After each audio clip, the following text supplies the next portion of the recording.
Get business done with the new American Express Graphite Business Cash Unlimited card. With unlimited 2% cash back on all eligible purchases, unlimited 5% cash back on flights and prepaid hotels booked through American Express Travel Online, and a flexible spending capacity that can grow with your business, you'll have the confidence to keep building. Apply today and earn a welcome offer of $1,500 cash back after you spend $50,000 in qualifying purchases on your new card within the first 6 months of card membership. Terms apply. Learn more at go.amex/graphite. Welcome to Unbound, the podcast with Beth Curry, author, storyteller, and survivor. This is where books meet real life, where Beth reads chapters from her work and breaks free from the traditional audiobook format, diving deeper into the personal experiences, lessons, and liberation behind every page. Nothing is off limits. Let's get Unbound. Hi, welcome back to Unbound Season 4, Invisible Daughter. I'm Beth Curry. Last episode, we talked about the economic cost of invisible labor and the erosion of identity that kind of happens over years of prioritizing everyone else. Today, I'm going to talk about what that depletion looks like and feels like in real time and what it does to the people closest to you. Burnout, right? Relationships living in the shadow of it. So here's a scene I suspect will feel familiar. Say you had plans to do something for yourself today, maybe a workout, a walk, an errand that was only for you. And then the calls came and the texts came and the needs arrived as they always do. And so you handled them. And now you're sitting somewhere, maybe your car or your kitchen, quiet corner of the house, rocking and sobbing. Just the window of time for yourself closed, feeling something you can't quite name. You're not really angry, maybe not sad. Just kind of empty, running on these fumes you're not even sure belong to you. This is invisible burnout, okay? It's different from the burnout that gets recognized in professional contexts. Professional burnout is visible. It shows up in performance metrics, right? It has a name and, there's resources and accommodations and conversations about it. But invisible burnout hides. It hides because the person who's going through it has kind of learned to function while depleted.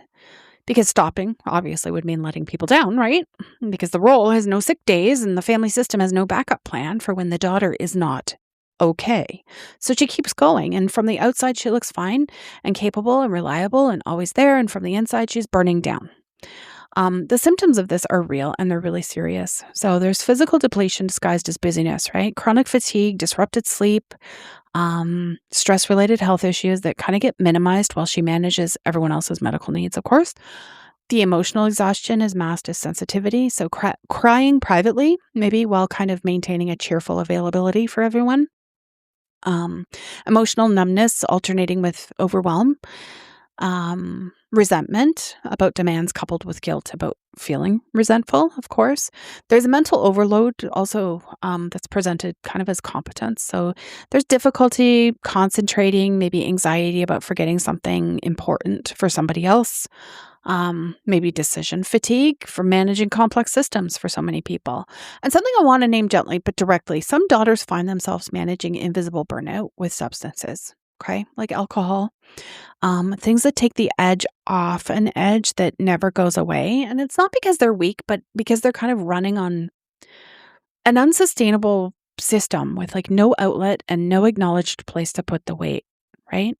We talked about Angela in episode 5, my mother-in-law. She was a devoted daughter and she spent years as her mom's caregiver.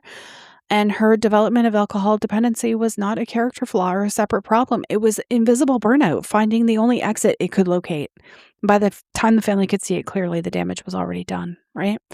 One of the things that keeps invisible burnout invisible is the profound double standard in how society responds to professional exhaustion versus caregiving exhaustion. When someone burns out in a workplace, it gets recognized. There's a language for it and there's protocols and there's at least cultural acknowledgement that the demands were unreasonable. But when a daughter burns out from family caregiving, the responses tend to sound like, oh, that's just part of life. At least you're doing it out of love. Lots of people are dealing with the same thing. You should be grateful you're able to be there for them.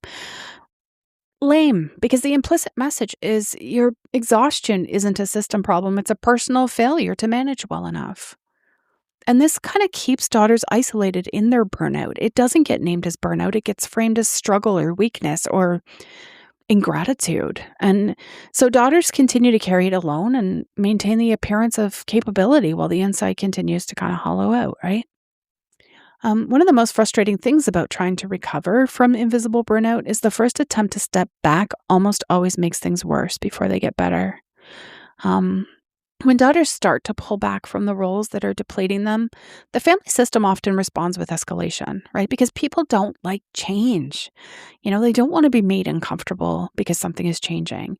And maybe a crisis would increase, a request might intensify, or emotional pressure might mount. And the daughter, exhausted and guilt-soaked, looks at the chaos and thinks, see, they really do need me. I can't step back. But what's actually happening? The family system is intensifying before it adapts. It's asserting the old pattern before learning a new one.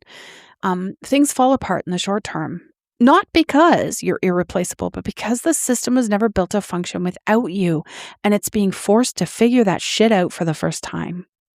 The chaos is not evidence that you can't step back. It's evidence of how thoroughly you were doing everything. So maintain the boundary, because the system adapts. It always does when it has no other choice, especially.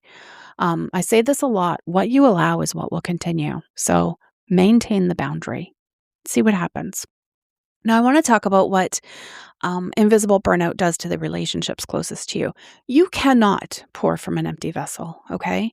The people who are supposed to receive the most of you, like your spouse or your closest friends, they're often receiving what's left after everything else has taken its share.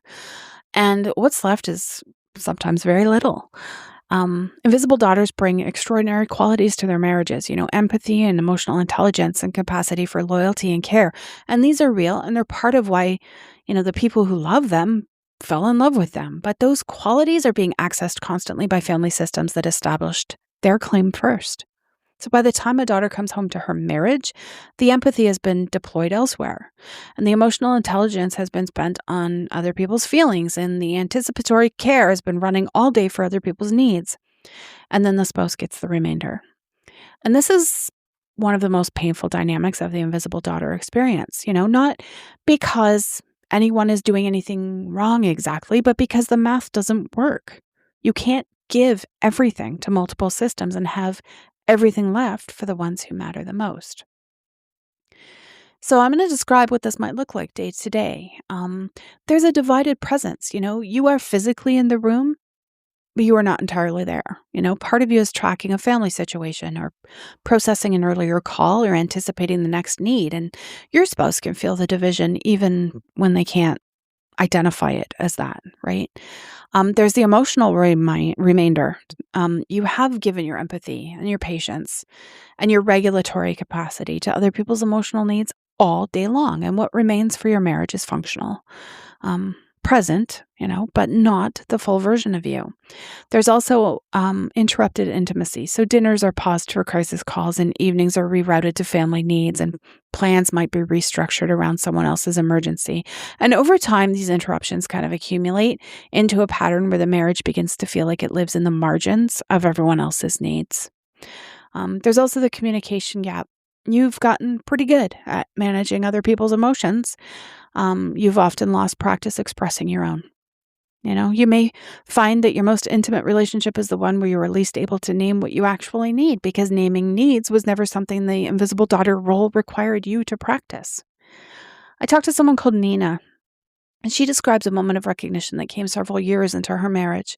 She says, my husband realized one night when he didn't actually know what I was struggling with. He knew everything happening with my family. He knew every detail of every situation, but he didn't know how I was doing inside of any of it because I never told him.